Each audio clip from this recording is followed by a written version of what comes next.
Selamat datang kembali di channel Tama. Sebelum kalian melanjutkan menonton videonya, alangkah baiknya kalian like, komen, dan subscribe. Terima kasih. Drama ini berfokus pada Ban Hani yang diperankan oleh Choi Kang-hee dan Han Yu yang diperankan oleh Kim Yong Kwang dan Liri sebagai Ban Hani muda. Di sini Ban Hani diceritakan sebagai wanita pekerja keras yang mau melakukan pekerjaan apapun karena keadaannya yang sangat pas-pasan. Dan bahkan dia menjadi pembantu dan juga numpang di rumah teman sekolahnya dulu ya. Dan dia juga merasa hidupnya sangat hampa. Dan baginya, mungkin mati adalah jalan terbaiknya. Bahkan ketika dia terlibat kecelakaan lalu lintas, dia berharap tak bangun lagi. Lucunya, dia sampai menyuruh dokter agar tidak menyelamatkannya. Ban Hani bekerja sebagai maskot produk cemilan ya, sebagai cumi-cumi. Sialnya, dia ditangkap polisi karena pencemaran nama baik.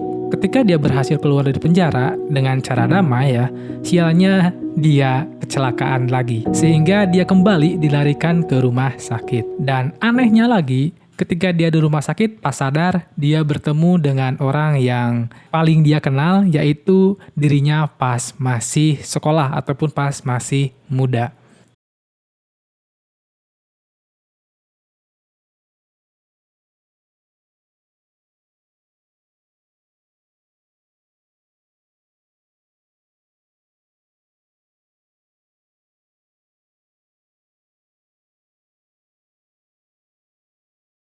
Oke, kita selesai dengan perkenalan Ban Hani versi tua.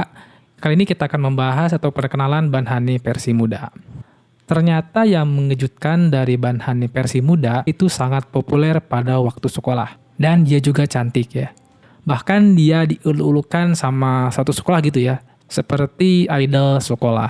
Ban Hani muda orangnya sangat ambisius dan dia waktu muda itu bercita-cita untuk menjadi sebagai idol ataupun artis. Bahkan dia mengikuti audisi untuk menjadi idol ya. Sampai para juri pun menyukainya. Tapi sayangnya ketika dia perform ataupun ketika dia kontes, dia ketahuan oleh orang tuanya. Ban Hani pun dipaksa pulang oleh orang tuanya ya dengan menaiki mobil. Dan Ban Hani pun merasa kecewa dengan orang tuanya. Dan seketika itu Ban Hani marah dan keluar dari mobil. Nah, kejadian yang sama ya seperti Ban Hani versi tua. Pas dia keluar dari mobil, dia pun sama dicium oleh mobil. Dan pas bangun, dia berada di rumah sakit masa depan dan bertemu dengan Ban Hani versi tua. Drama ini cukup menarik ya, karena biasanya film-film ataupun drama time travel itu kita dilarang bertemu dengan kita di masa lalu ataupun kita di masa depan, karena itu bisa mengganggu bisa mengganggu lain dari kehidupan. Bisa-bisa yang di masa depan berubah, tapi ini malah bertemu gitu, malah menjadi malah menjadi teman ya, bahkan bisa berbicara. Oke, ini mungkin ya drama yang out of the box ya. Oke, kita lanjut saja ya. Oke, kita langsung ke karakter terakhir ya, yaitu Han Yo-hyu. Han Yu aja ya. Nah, di sini Han Yu berasal dari kalangan cebol ataupun orang kaya. Ini sebaliknya dari Ban Hani ya. Dia itu dapat melakukan apa yang dia inginkan ya dengan menggunakan uang. Dan selain itu dia juga manja dan pekerjaannya cuma menghabiskan uang orang tuanya. Beda dengan kakaknya yang pekerja keras. Sampai suatu saat ayahnya pun gedek sama dia karena ya kerjanya cuma main-main saja gitu dan cuma menghabiskan uang dia.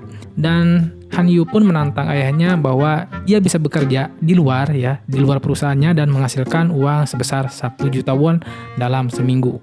Dan ayahnya pun menerima tantangan dari dia dan dia menjanjikan dia bisa melakukan apapun bila dia bisa menghasilkan uang 1 juta won kalau yen Jepang kan.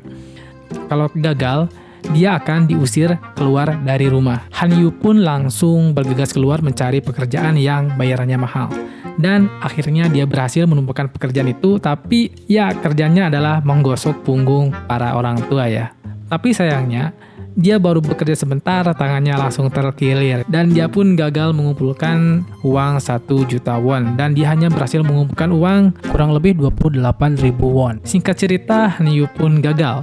Dan dia diusir dari rumahnya dengan keadaan tanpa busana ya. Bukan tanpa busana sih, dia hanya menggunakan sempak dan juga baju besar ya sampai ke lutut. Dan sialnya juga, dia dilihat polisi dan dilihat sebagai orang yang mencurigakan dan akhirnya dia dikira orang mesum dan dia pun ditangkap. Nah, pas dia di penjara, dia pun bertemu dengan Banhani yang juga sama ditangkap karena pencemaran nama baik ya, tadi pas di awal-awal cerita ya. Dan akhirnya mereka pun menjadi alumnus satu angkatan sel penjara. So, bagaimana kisah selanjutnya dari cerita mereka berdua? Seperti biasa, kalian bisa menonton drama ini di Netflix atau di website kesayangan kalian. Drama ini tayang setiap hari Rabu dan Kamis malam, seminggu 2 episode. Bagi kalian yang suka drama yang ceritanya tidak berat ya, yang tidak bikin sakit paru-paru ataupun sakit hati, kalian bisa menonton drama ini karena ceritanya sangat ringan dan juga ada unsur komedinya. So, sekian dulu dari Tama. Jangan lupa like, komen, dan subscribe. Terima kasih.